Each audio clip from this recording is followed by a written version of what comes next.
विलिनीकरणाचे संकेत आहेत का? मला असं वाटत नाही की विलिनीकरण होईल.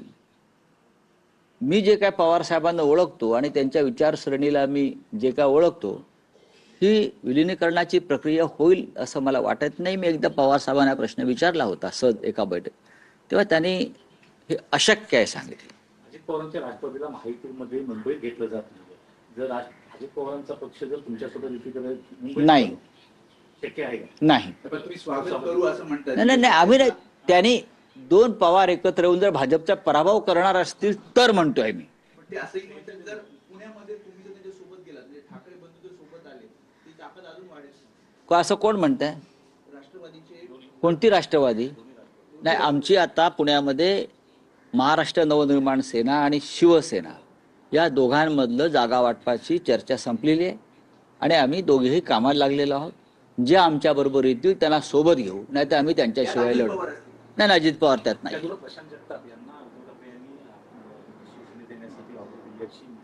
नाही, माझ्याकडे माहिती नाही.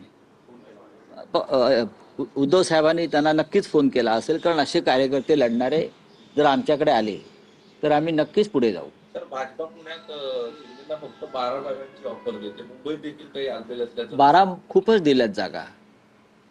12 जागा म्हणजे खूप दिल्या. किती पाहिजेत अजून त्यांना? त्यांच्याकडे काय मतं कुठे आहेत? ते भाजपचीच मतं त्यांना मिळतात ना. आता मुंबईमधलं काय ते मला माहीत नाही. बघा, पैशाची सूज आहे त्यांच्या पक्षाला आली, बाकी काही नाही.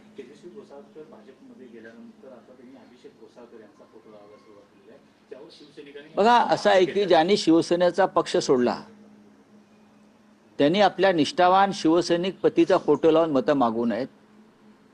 त्यांनी मोदींचा लावावा, अमित शहांचा लावावा, देवेंद्र फडणवीसांचा लावावा.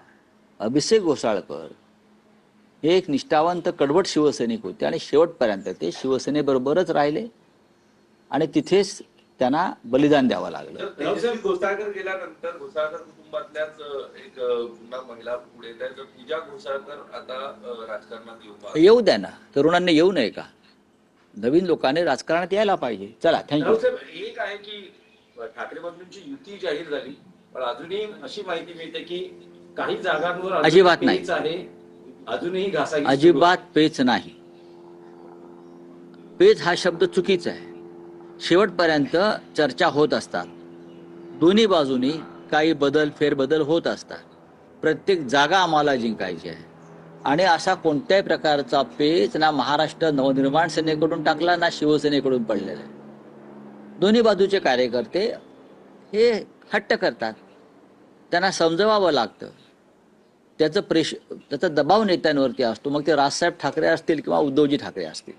कार्यकर्त्यांची समजूत ही प्रत्येक ठिकाणी काढावी लागते. युती असो अगर नसो, एकेका वॉर्डात एका पक्षाचे जेव्हा 10 इच्छुक असतात, एकाला उमेदवारी मिळते, तेव्हा 9 तो पेचच असतो ना.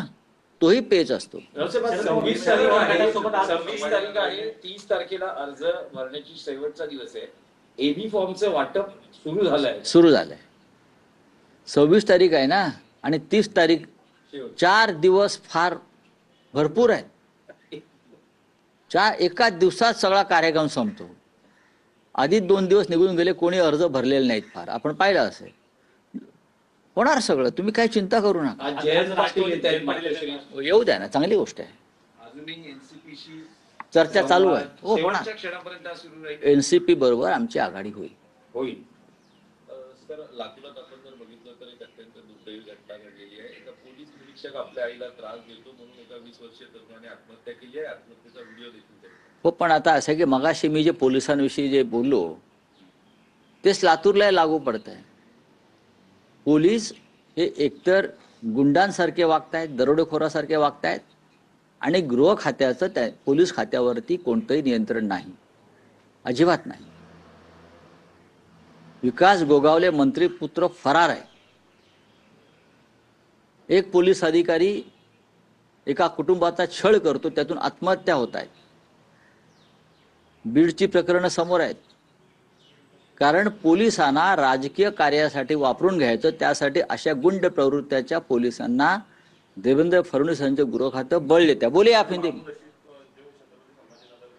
मुझे मालूम नहीं.